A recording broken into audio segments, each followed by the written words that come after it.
জনপ্রিয় অনলাইন ভিত্তিক TV channel focus টিভির চতুর্থ বর্ষর পূর্তিতে জানাচ্ছি অকৃত্রিম শুভেচ্ছা সহ শুভকামনা।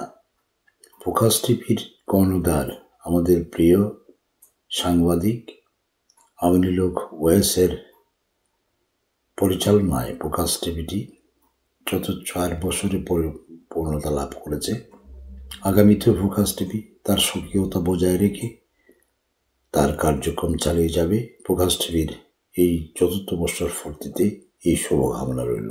ফোকাস টিভি এগিয়ে যাক, মানুষের হৃদয়ে থাকুক, এই আশা ব্যক্ত করছি। আলোতে থাকুন, ফোকাসে থাকুন, হাত রাখুন প্রজন্মের হাতে।